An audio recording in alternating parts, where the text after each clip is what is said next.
Welcome to Montgomery and Company. I'm your host, Renee Montgomery, and let's get into it, y'all. Okay, so it's been several days since Election Day, and a lot has happened. Some of us are disappointed, disillusioned, disheartened, and honestly, that's real. I get it.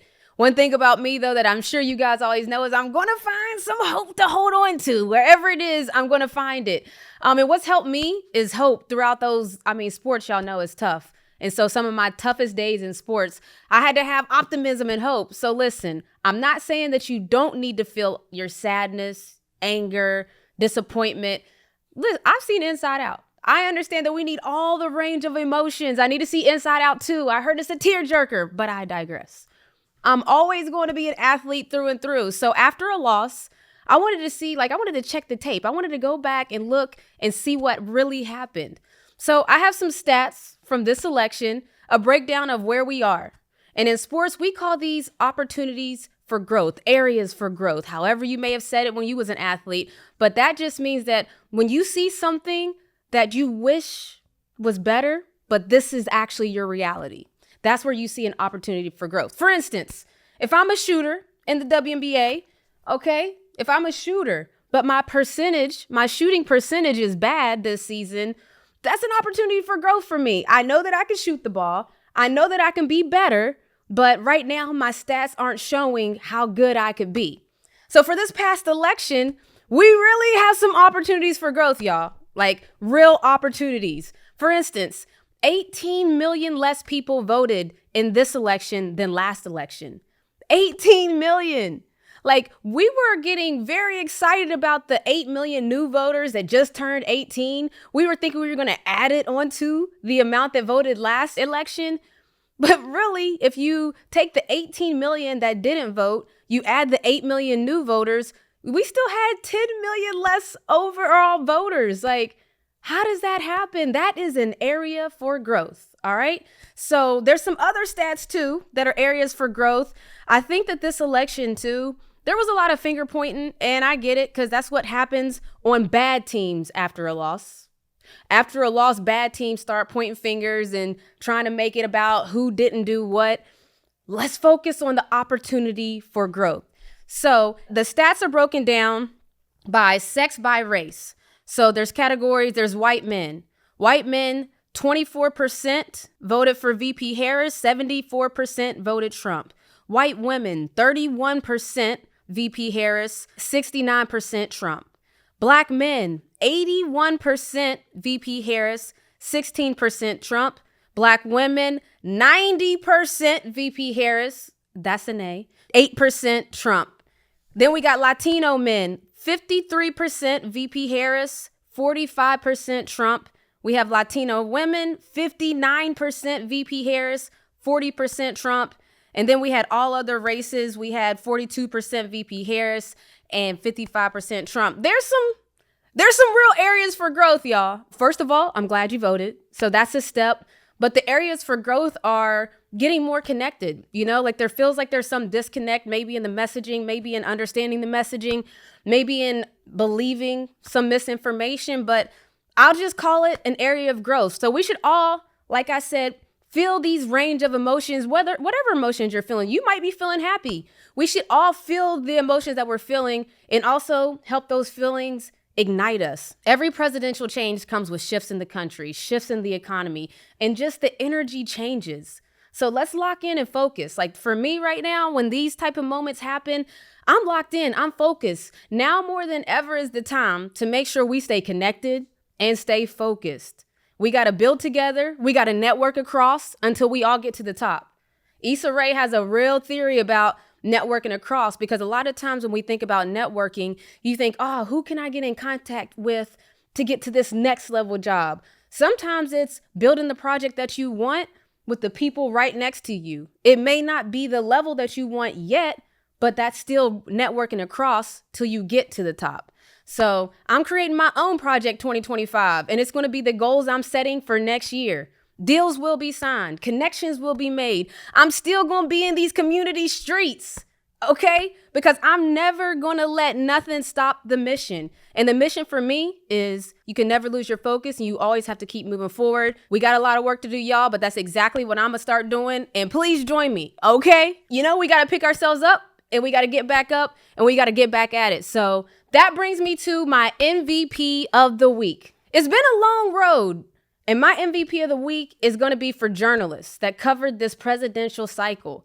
It's been a doozy. Particularly even, I know it was a doozy before the 100 days, 110, I believe it was, days that VP Harris campaigned. But it's been a doozy. There was constant flow of information coming from every angle, from news stations, from podcasts, from the internet. There were fake messages flowing, and there were truth slayers that were trying to make sure that they got everything fact-checked. There were news analysts like Karnacki who came in and broke it down blow for blow. It's like a play-by-play analyst in sports. He's letting us know what's going on live. All these people. I mean, I appreciate the journalists that work for free because they felt it was so important to make sure that the information was out there. I appreciate journalists. Like, I appreciate them because I'm sure that a lot of these journalists have received hate messages daily for doing their job. I appreciate the fact that we have so much media and so many ways to receive information. I just wish there was a better way to maybe decipher what's false news and what's not, because also with AI and different things, we're going to have to get there. And that goes for topics way past politics. The internet is a beautiful thing. The internet can also be a scary machine. Don't get sin-tailed. If you know, you know. Check out KD. But that brings me to this week's episode. We'll be right back with more Moco.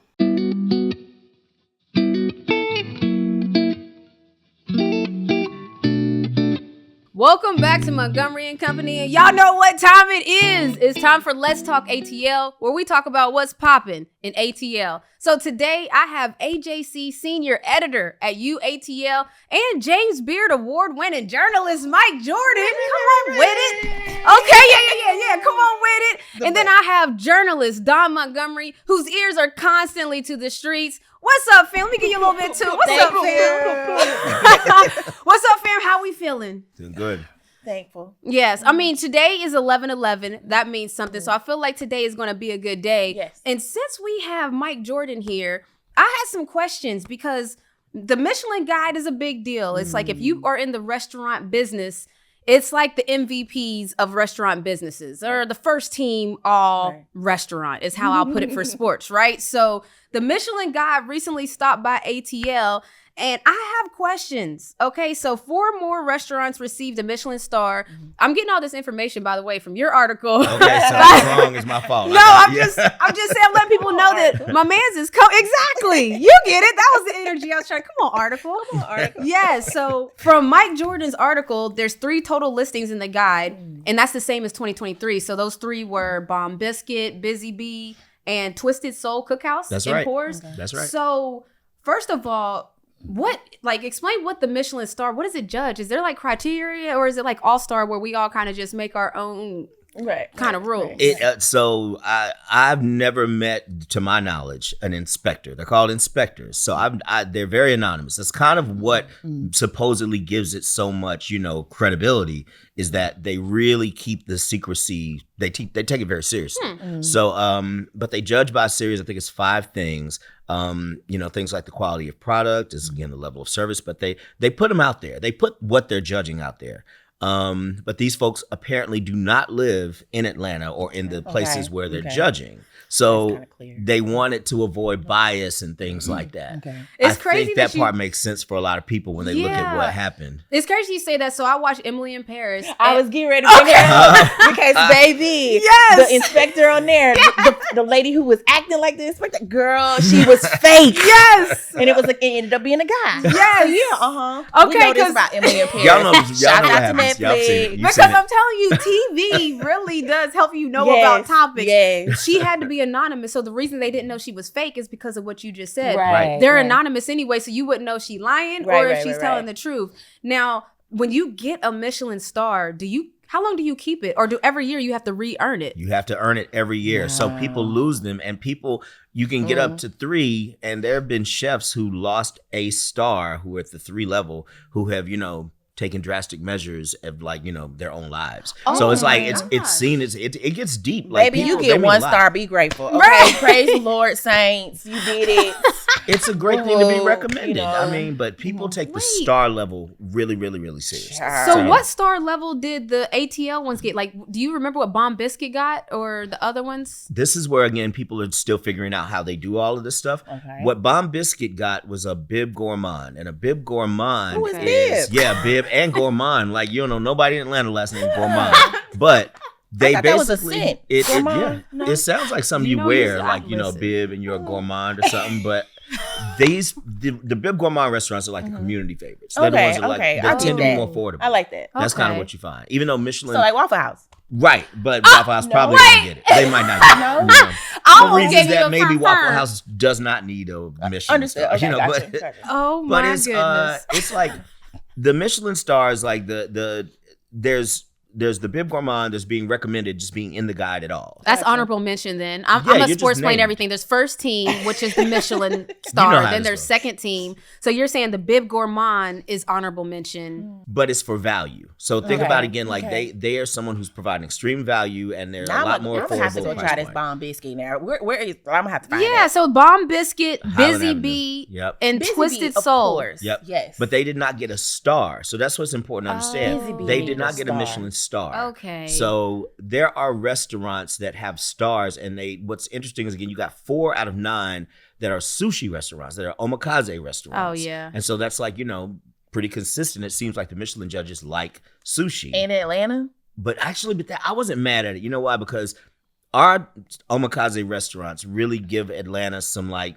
say it with your chest energy Okay. about Well, it what sounds level like I of need to sushi go on a we have. food tour then. Yeah, I know, That's what that right? sounds like. That's it's funny because Sirena and I, when we travel, we started saying that we're gonna there's a black owned Michelin guide, for where black owned restaurants in the Michelin guide, and so I was looking through them, and yeah, like Chicago has a couple, Ina Oh, yeah, I've May, been to a few in Chicago Luella's Southern Kitchen, Virtue, Yeah, New York. Virtue's great. Vir- Virtue's yeah, see, outstanding. New York has Clover Hill, Melba's, Mhm. Melba's Red great. Rooster. Yes, Melba's great. yes. Red Rooster. We need Red it more in Rooster Atlanta. is- I think the Michelin inspectors have not been here long enough. And there are too many black-owned restaurants that, even if they're not doing culinary art with the flour and the gold, and we are doing some gold flakes, but I think it's... I mean, we got grassy We walls. got definitely... What are we talking about? We got gold flake grass walls, everything. Right. It's gold in the walls. Oh, But, I mean... There's, even if you're not doing that kind of thing, they're still doing excellent work, and it's really good food out there. So there's room for more. Is there a bias? Like, I feel like when you're in, let's say, New York, you might go into a restaurant expecting to see Michelin energy. Is there, I wonder if they're because you know how refs are unbiased. You know, that's the saying. I'm sorry, y'all, I have to sports play and everything, but refs are unbiased per se. But there is a weird energy with Chris Paul and that one ref, right? So I wonder if the city of Atlanta is just now, like you said, they haven't been here long enough in a sense of do you think we'll start to get more and more stars or from the same restaurants that's been here, or are we going to have to create a different style of restaurants to get more stars? Honestly, I think that people are going to have to I don't think the public is really... They just know if you get a star, you're in Michelin, that's a good thing. Yeah. But I think it's a media-driven thing, to be honest with you. I think Everything is media. Right. It really is. Everything. I think it is. I think, It's and what I mean by facts. that is, I think restaurants need to become more savvy. If it's social media or whatever else, they really got to get the word out there about what You they're can always doing. hire me. Yeah. I'll come Wow. for free dinners. And Dom will come in there and you go viral off. This Dom. is really like yeah. Emily in Paris, though. It's It actually really blowing is. my That's how mind. It she- is. That's how she got the guy to get They recognized. probably had Yeah. talked to some people Her on the road that they knew. ex-boo-thing is a chef at a Child, restaurant. Season 3 and 4 just takes me, okay? Emily in Paris, they're getting free promo right now. Yeah, they really are. But Like, it's crazy how walks you realistic that through is. this. So I mean, wow. And so you had a topic on maybe this, or is this your topic, or what did you have thoughts on this, Michelin? I thought that, again, there are definitely black-owned restaurants that do Michelin quality work, whether it's a star, whether it is recommendation, whether it's Bib Gourmand. The hot new kid on the block is Bread and Butterfly.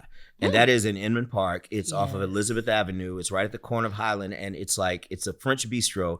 A couple that used to have a spot called Cakes and Ale in Decatur Square. They sold it to this guy named Demetrius Williams and his partner. They had a supper club that they would do there. They bought the place and they started to do, instead of just French food, putting in Haitian influences and West African things. And why doesn't Atlanta have fine West African and Haitian dining? So they did it. They're in this great, very hot part of town. And so the New York Times had them as one of the 50 best restaurants. So they got big. But they should definitely be in the guide at some point if people decide that that's the experience they like.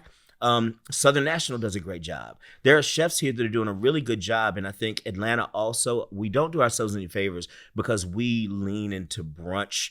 And I don't know if Michelin cares as much about brunch. Oh, wow. Interesting. They can't appreciate brunch in the South. Because we know how to, we are a brunching community. I mean, that's really. I brunch, Yeah. That's interesting. And so, do you know, if they came, do they send you a rejection letter? We pulled up on you, trash. Do they let you know? I mean, I'm just saying, or do you not even know you missed your opportunity? I would love to read that. I think you don't know. I don't think you know. I think it's if you don't get some kind of notice, maybe it's in the invitation to the ceremony. I mean, if they have plans to maybe give you a star or include you, they probably say, hey, come to the ceremony. Yeah. But I think if you don't, then you just know. There's just one restaurant for me that needs all the stars, all the recognition, and it's number 246 in Decatur. I stand by that place. I love them, and they have a brunch, but I'm talking about their dinner. It's some of the best Italian I've had in any city. That's interesting.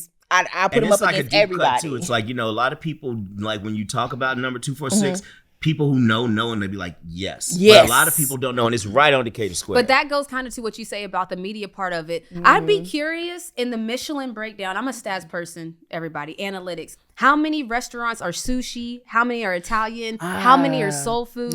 How many? Because I wonder if we'll see 50% is sushi, Asian food, because those are typically, when you go on a map and you see 5 money signs, it's usually how expensive the restaurants is and stuff.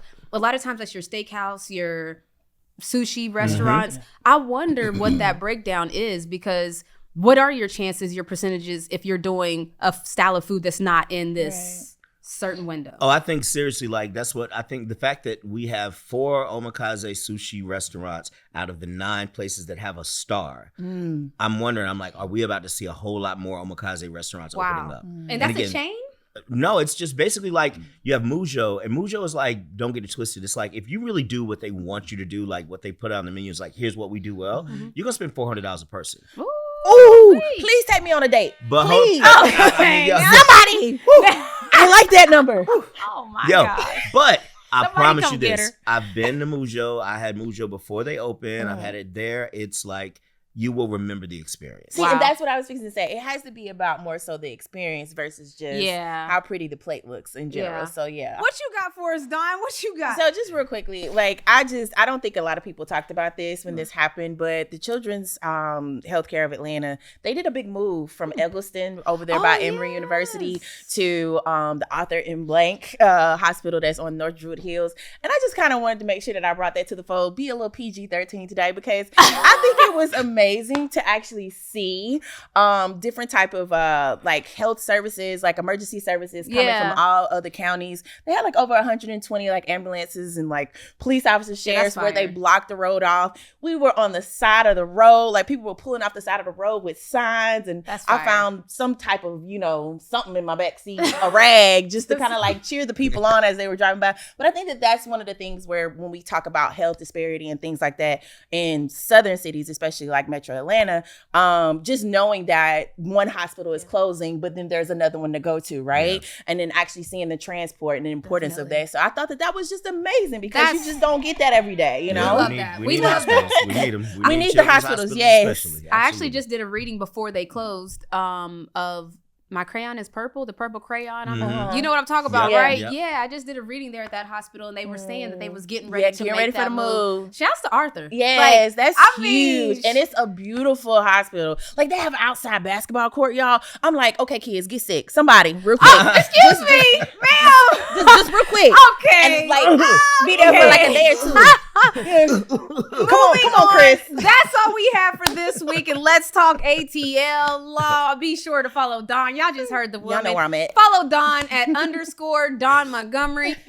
Please follow the intellectual Mike Jordan Award-winning. ATL on social media at Mike Jordan ATL. We'll be right back with more Moco.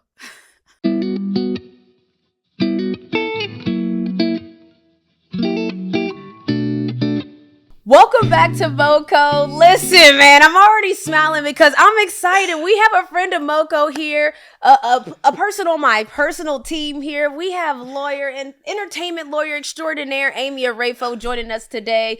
Thank you for pulling up on us, Amy. Thank you. I wouldn't be anywhere else. You know that. Man, let's go. So I'm going to just I know you so well, but I want people to even start the basics of how did we get connected? Like, let the folks know how we got connected. We are going way back. So I'm going to say some names and some things that might throw you off in the best way. So Stephanie, which is Sirena.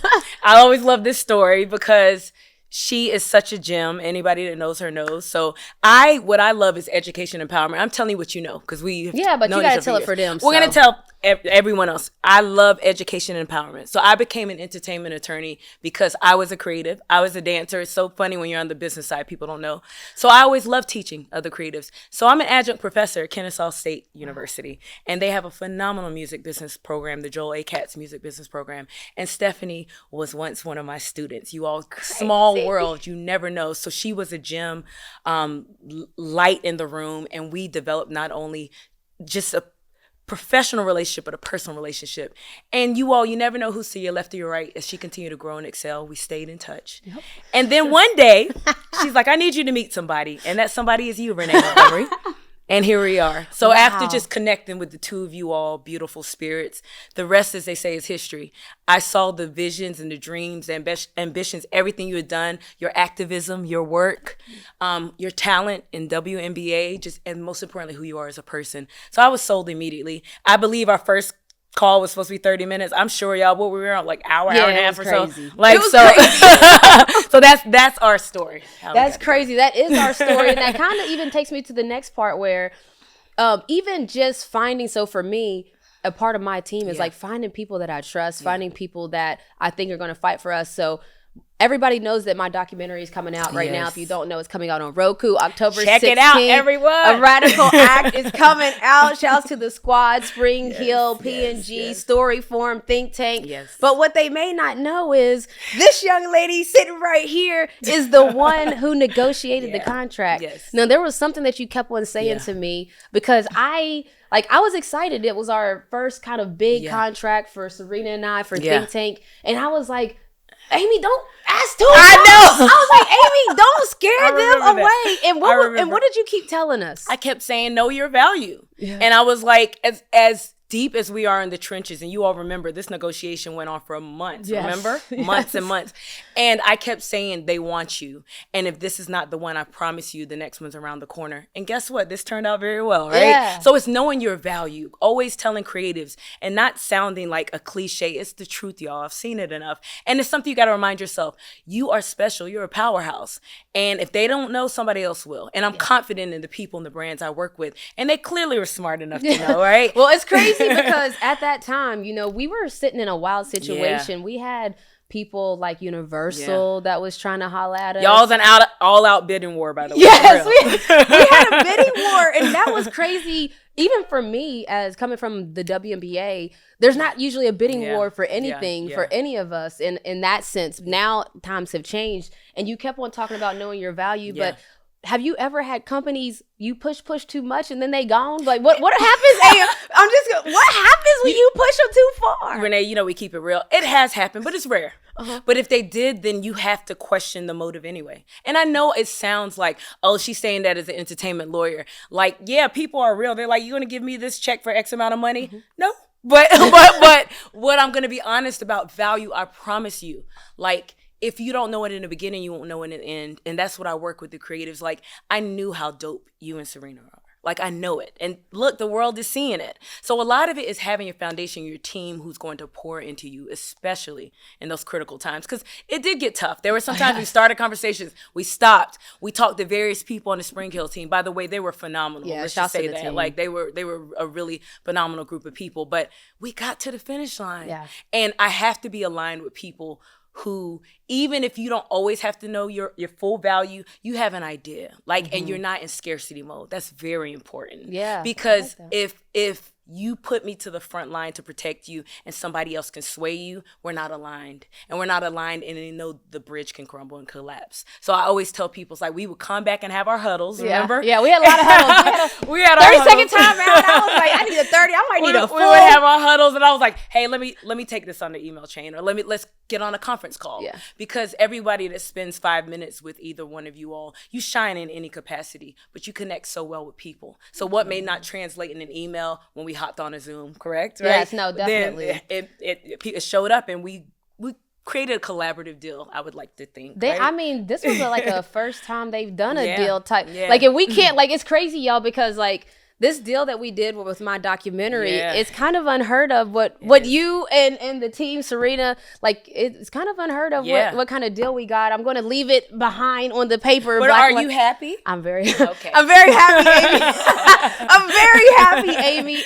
And that even brings me to just the entertainment industry, because you talked about like knowing your worth. Yeah. We're seeing that the value of influencers is going crazy. Like, do you represent any influencers? Like, I know that you represent people like me, and you represent actors and other entertainers. Does that now include influencers in your fold? Yeah, very, very interesting question. So I have to say something that is very honest. Yeah. So it's yes, but to a certain degree where this is actually like your career and livelihood. So yes, we use content creator, influencer, but it's more of at that stage, such as yourself, brand ambassadors and people that makes a difference. I'll give you an example. One of my other amazing clients, such as yourself, she's Yene Damtu, and people may not know her name, or they may, but she is Mrs. Michelle Obama's hairstylist. So I represent her. Okay.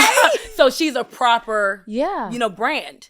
She has 2 amazing studios in DC, hair studios and salons. She has a proper brand, but obviously the world knows that she is behind one of the most famous faces, our forever I'm about first to say, lady. what do you mean? That's our forever first lady, Yeah, baby. our forever first lady. She is her hairstylist. So that inauguration, when people were talking about that hairstyle, she did it. So it's And the brands braids all that when she just did somebody else is her braid stylist. But anytime you see her okay. hair out, Yene Damn too. Shout out Yene. Shout out to her. So brands, proper brands have approached her. We negotiate those deals. Yeah. We do all of that. And so how have you seen like just the entertainment industry shift? Because like, I like that you're saying brand ambassadors. I see these brand ambassadors now. I see them in movies. Yeah. I see people in TV shows. Yes. I mean, there's not really, before it used to be like, oh, you'd see them on social media, maybe campaigns, but it's changing. It's change. It's all in leverage. We always will talk about some good old leverage on Yeah. our calls, right? It's leveraging. Look what you all have done with what you started with. You used your talent.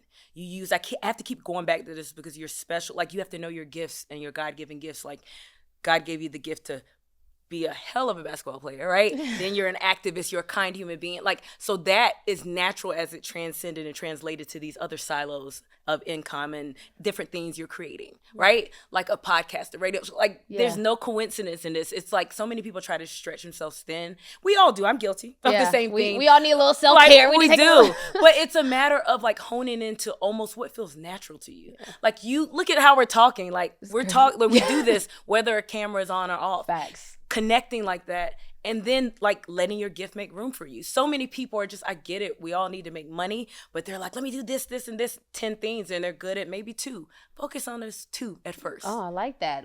I like that. And so I want to shift a little bit. Well, not actually staying. Well, I don't even want to call them influencers. Now you got me self-conscious about calling them. No diss, everybody. There's no diss in calling anybody influencers. It's just, you see the shift in what I said. Yeah. When someone is an influencer, they may not know how to price as far as because I get this question, what do I tell somebody I charge for a post? And what do you tell them? Here's the thing. I give one of those lawyer answers people don't like. It depends. Oh, no. Because it depends. We want numbers. Here you go. I'll give you scenarios. I'm giving y'all all the game because this is my client and I'm being nice. But on behalf of everybody else watching this, It depends on geographical area, how long they want to use it, what services they're asking. You see how granular you have to get? So I can't answer that question. Yeah. I don't know if somebody wants to use a post for 6 months, if they want it in perpetuity, which by the way, we don't like that word. Yeah, I heard that's a bad word. That's a bad word. What does that mean? For people that don't know, when something says in perpetuity, I was told to just not even, to walk the other way. To walk the other way, unless we're going to give a caveat as always. In perpetuity is a curse word, and it means forever and ever and ever, amen. That's what I like to say to people, so they get it. And so just so you understand, we're saying like if a contract is saying in perpetuity, they're saying like they have you forever, and whatever in that language of the contract is, if they put that P cuss word in there, perpetuity, that's why we're saying you should walk away. But what's the caveat? The caveat is, let's say that you're retained for a speaking engagement. Okay. A trade-off is, hey, Renee, I'll give you X amount of money to show up for this day, but realize that we're going to record this content. Yes, I paid you this money to speak, but you don't own that content. We get to sign, a release or a speaker agreement that says, by coming on, we give you X amount of dollars, a high price, by the way, that we like her to get paid. Okay. Then you come on, and then they can record you. You can't go back and say, hey, I want some back end of that royalty and the copyright. That is work for hire. So they're going to say in perpetuity for the time they captured your image for that interview, then they can use it to make money on the back end. And then in perpetuity, they get to do that. That's fine, you all. Yeah. But you don't want everything to be what's called work for hire language. But when you get a trade-off, you got your payday. You showed up for one day. It was a good payday. That makes sense. That makes sense. And so as we watch the entertainment industry shift and mold, like even here at WABE, this is a radio station that's how it started. But as you can see now, we live in it. We live in living color, baby. Like we live 365. Media's changing. Streaming companies are entering the fold. Like what?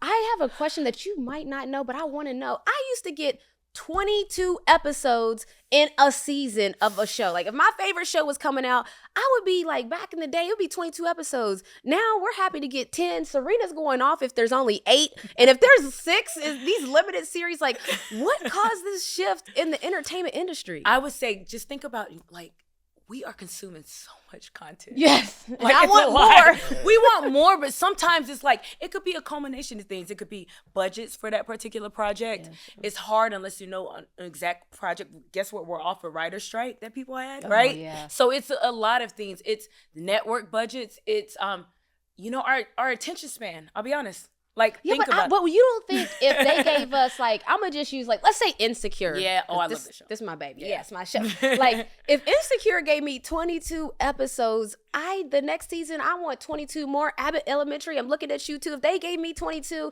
and it's almost like, you mentioned the strike. Yeah. Did the strike, like, I know we were getting less episodes before that, but what do you think the strike did to the industry? Did it do anything to the industry? That's a great question. I think that just in general, whether it's the writer's strike, the actor's strike, whatever strikes you see happening, some of the creatives are disgruntled. And so it speaks to the underbelly of something else.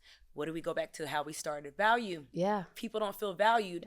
They will step away. So I think it's a bigger issue in there's a lot of shifting, y'all. We're talking about AI now. We're talking about, right? You see how you're like it's just a lot. So that's a loaded question. I'm going to give you a loaded answer because it's something that had been brewing for a long time. Yeah. The pay structures, back end, above the line, which means, you have your actors, you have your directors, you have your producers, below the line or the cast, lighting, crew, right? Like they may or may not feel like they were getting compensated properly. There are a lot of factors. So it's just not something they woke up all like, top of the year, I'm just decide I'm gonna make it difficult for everybody. It's not feeling appreciated, I can imagine. No, definitely. I was curious about what the changes were, but also you're a business owner yourself. Yeah. Like I'm not even gonna call it a small business, but you are a powerhouse within yourself.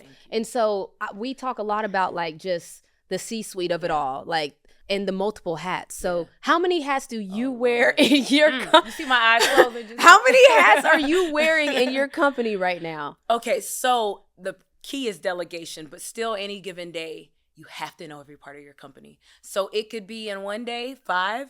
In one day, if it's a good day, 2, CEO and a lawyer, right? But that's just my law firm.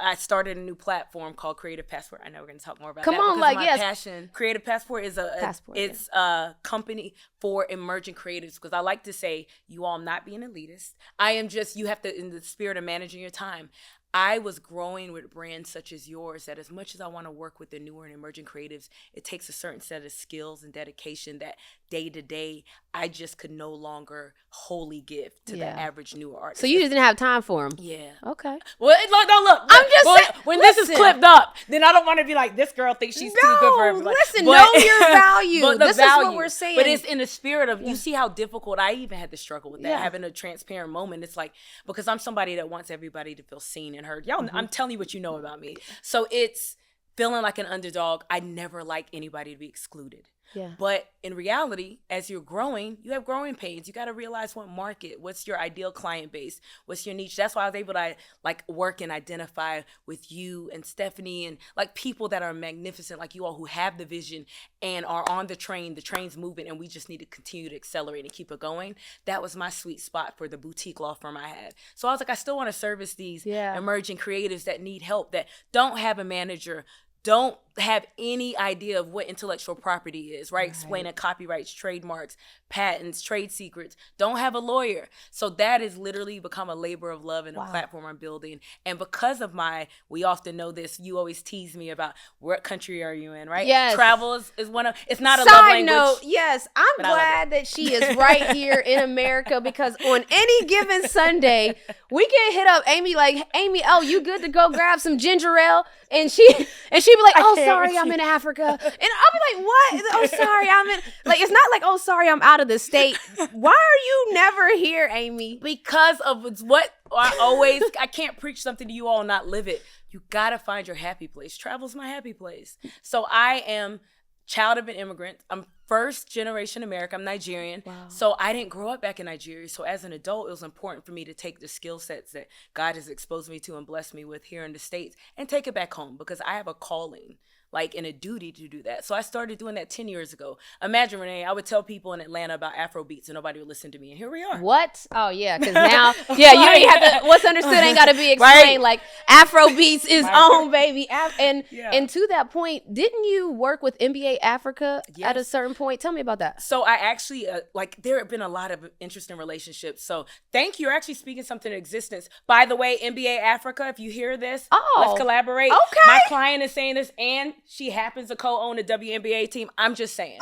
So collaboration. But I went there. It's a lot of it's put your money where your mouth is. I spent my own money to be in the environment, to go during the finals of the NBA Africa game. Nigeria is playing Senegal. So like, this is something that started during COVID. If people remember, J. Cole went and played for Rwanda during that time, right? So like, that was during COVID, right? So he played for a season, left. But there's so much just going on in those 54 beautiful countries on the continent. I just want to be one of the people to help shed light. So I went there for the first time for a week and a half in Kigali, Rwanda, and it just shook something on the inside of me. I've been to several African countries, but what they're doing there in tourism and how they want to engage. So I spent time just attending the games, some activities around there, and I was floored. We got to figure out how to get you there. Man, no, shout out to NBA Africa. No, I just see it's a big movement right now. And in a sense of course, it's almost like that Doug caption, like it just makes sense. Yes. I want to get back to Creative Passport a little bit more, because these up and comings, what is it like when somebody, like for somebody that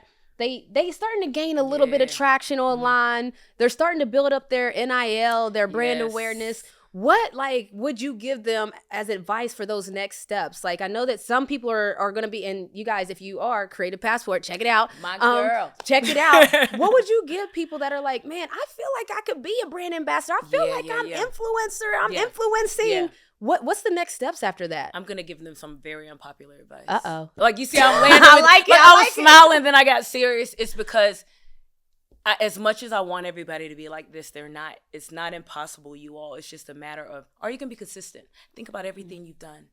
You and Sirena have done a lot, but you were consistent. You didn't do it one time. It was like, I tried it. So oftentimes people are just like, hey, I got this, and I recorded a podcast for 6 weeks. I did this. That's not enough, you all. Yeah. So I'm going to say something that's not popular. You thought I was probably going to say something else. I like this. Give me this is uncomfortable conversation that you have to have with people. Yeah. Like, it's separating wheat from the chaff. The people that I'm blessed to work with, such as yourself, you all have the common blueprint. You're consistent.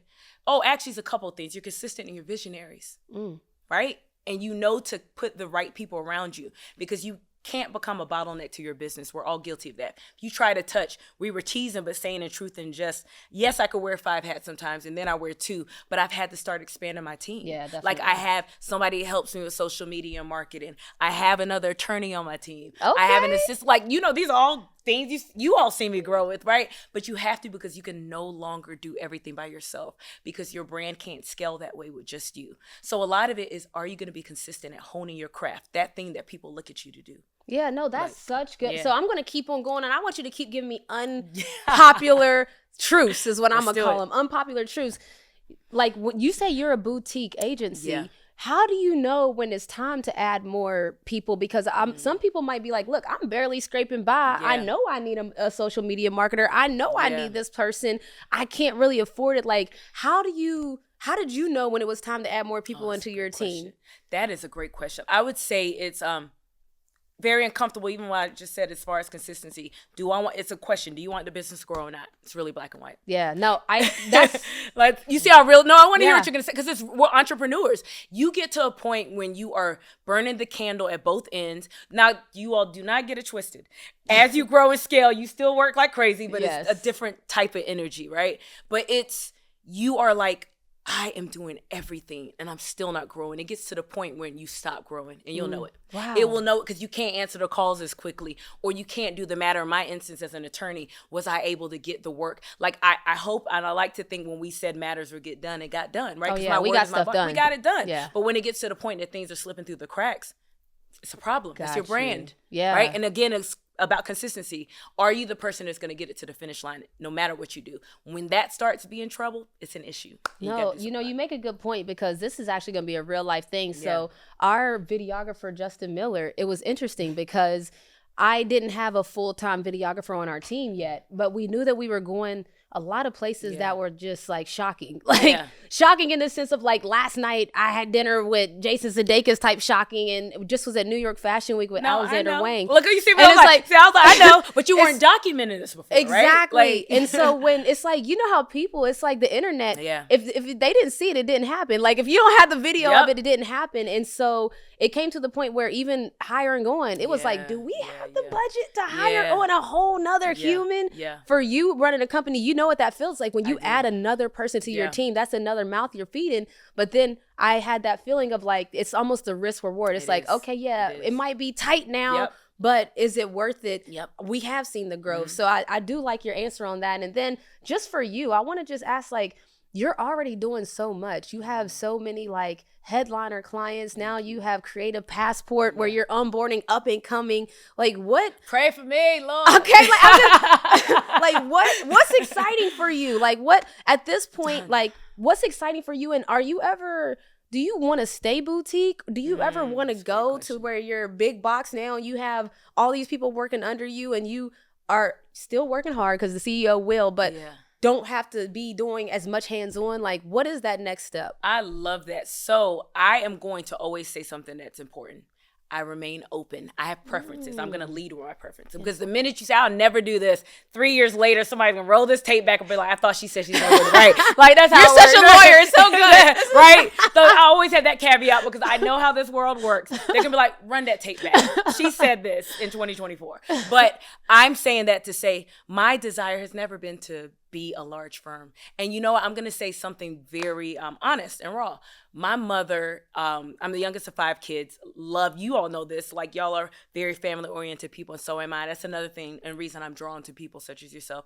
It's like I talk to my family every day, or as much as I can. When I travel overseas, it gets tricky, but my mom and I, like, she's my best friend. So I'm talking, and I talk to my parents, specifically my mom was like, hey, you don't have any kids yet. Like, do you want to pass this thing down? And it was a real question.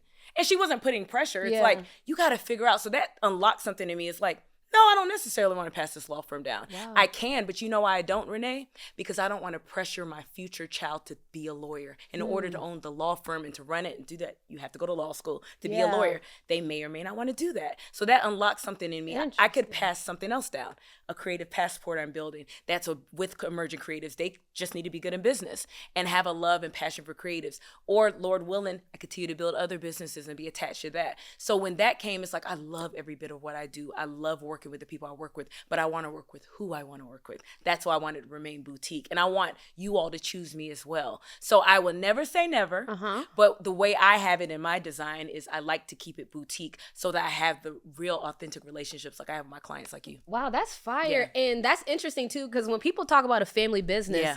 they do honestly, like, you kind of shift your child into the family. Because you put all your soul into it. You're like, somebody's going to run this thing. And right? and it's almost in good intentions. You're like, I want it to stay in. Yeah. A lot of people, they want their business to stay in the family. So that's why they're tapping in with their family or their kids. And it's like, even with Junior, I have a son and I'm like, listen, sports ownership now is in our family name. Yes. Like, it is a Montgomery thing But now. wasn't that such a gift to give him? Like, wasn't that amazing? It is, but if he wants it.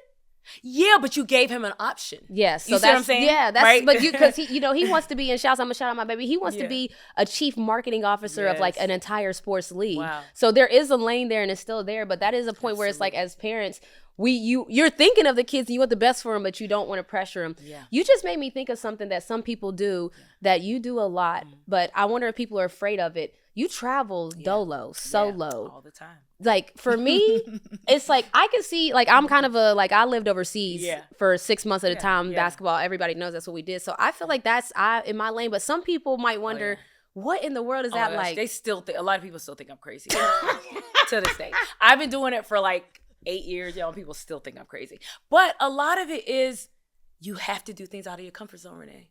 And I'm big about that. Like, as uncomfortable it is to be uncomfortable, it's not an excuse. Yeah. Because it allows me to show up. As we clock in, I'm sitting here today, I've been to 43 countries. Dang. Right? Yeah, that's fire. So of course it's going to shape how I show up in life, how I negotiate deals. If people ask me, how do I stand out? Confidently but humbly speaking, it's because I've been able to see the world. I haven't seen all of it, but I still have a desire to see it. And I have gone places.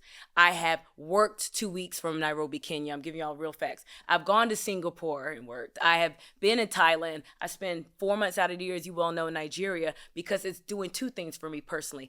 I didn't grow up back in Nigeria, so I'm reconnecting with family, making new friends. I have a whole friend network in Lagos, Nigeria, right? Dang, I represent clients over there in Afro beats. So it allows me a duality of like tapping into my two cultures. I'm Nigerian American and I live between the two places. So that ignites me creatively in a way I can't explain to a lot of people. Sometimes when I need to clear my head, I have to leave overseas to get the thoughts. And you all, when I'm flying, I'm talking because you and Stephanie fly on planes all the time. I get some of my best thoughts. Me on too. airplanes, Honestly, right? Isn't that's it real? my favorite place to work. It's crazy. I don't know if it's because we're 30,000 feet in air, whatever it is, or because people can't call you and there are no distractions. I heard it was scientific. Right? No, I was watching. No, I'm not even kidding. I was watching. This might be a good sort, but I was watching Inside the NBA on TNT, right? Exactly. And they were saying that something about when you elevate and being up there, that's one of the most creative spaces your brain. I don't know, but I get work done. I do damage traveling. I do damage. When I tell you people hate, specifically when I go to Lagos, the direct flight from Atlanta to Lagos is 11 hours. So uninterrupted, you all, I have a whole regimen.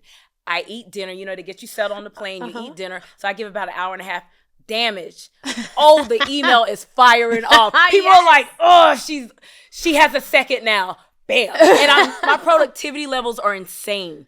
So it's the same thing you're feeling. And then guess what happens? Because your brain can go but so long. But I have an actual full work day on the plane. Because I have an 11-hour flight. Then guess what happens? My notes app is on fire. I go to notes and I'm like, oh, that thing I couldn't think about that I had brain fog about. Because we have 1,000 things in our head. It's clear. Listen. So then the ideas, that happens to you too, right? Listen, it just comes. If my notes ever gets deleted, my life will be deleted. That's it. That's my life will be deleted. Amy, I could talk to you forever, but I'm going to go into our Moco shot clock, all right? Do you want to play a little game? Always. All right, so we're going to give you 60 seconds on the clock, and I'm asking you rapid fire questions. Let's go. All right, Scotty, we good? Yeah. All right. Am I ready, y'all?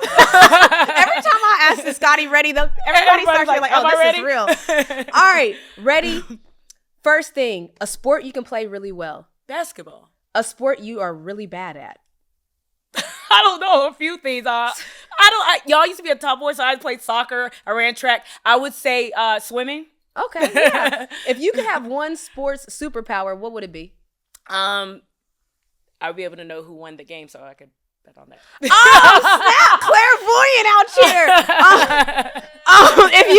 If you could brag that you beat any athlete at any sport, who would it be? Michael Jordan. I'm from North Carolina, so basketball's a theme. Okay, good answer. What would be your walkout theme song? Oh my gosh, I only have one. Give me a couple. Okay, I'm about to give say, me a play. Give me a little of the playlist. I got this some Afro beat.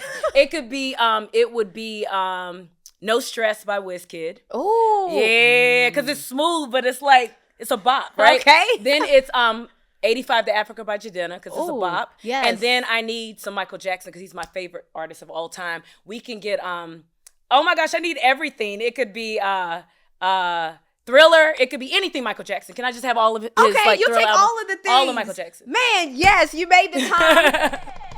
Even though I gave you 10,000 songs, because I love music. I love it. Thank you so much. This is Thank Amy you. Oraefo. Thank you. Y'all, if you can't tell, this is family right here. Please follow her at Amy O Said So, okay, on IG. And stay tuned. We'll be back with more Moco.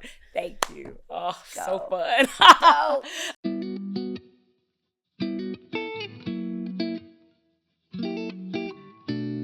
We had a great time with y'all today at Montgomery and Company. Of course, we hope you had a good time hanging with us as well. Now, some people right now may feel like they're living in dark days because of how expensive life is. Some people are probably optimistic that things will change for the better for the economy. I sure hope you're right. I really hope you're right. I hope that we all find a way to get past any feelings that we may be feeling right now. I hope we come together as a country and that we don't further divide ourselves, which sometimes it can feel like we're doing. I'm hopeful. Like, you know the song, I'm hopeful. Yes, I am hopeful for today. I know it's not going to be easy, y'all, but you got to stay hopeful. And I feel like in times like this, listen, I'm an athlete. At all times, I'm an athlete. And when teams take a big loss, you take an L to your rival, it gets ugly because everybody wanted to win. The loss is magnified. You feel hopeless. You might even feel like your season is over. It's not. It's really not. Like, I've had a lot of seasons where I felt like that, and then I had another season afterwards. It's really not over. So we have to just take care of ourselves. Take care of yourself, first of all. Self-care is a good time for self-care. So take care of yourself and take care of your community as well. All right, y'all? Thank you for joining us for another episode of Montgomery and Company. I'm Renee Montgomery. I'll see you next time. Thank y'all for joining us for this episode of Montgomery and Company. Remember, if you've got a question for the Moco mailbag, send it to us at moco@wabe.org or at Montgomery Co Pod on Instagram. This show is produced by Think Tank Productions in collaboration with WABE. Our executive producers are Amena Brown, Scotty Crowe, and Sirena Grace. Audio production is by Kevin Rinker and Matt Owen. Video by Ariel Brown, Greg Harding Films, and Ryshad Pitts. Until next time, I'm Renee Montgomery, and this is Moco, where it's all sports, culture, and family business. WABE.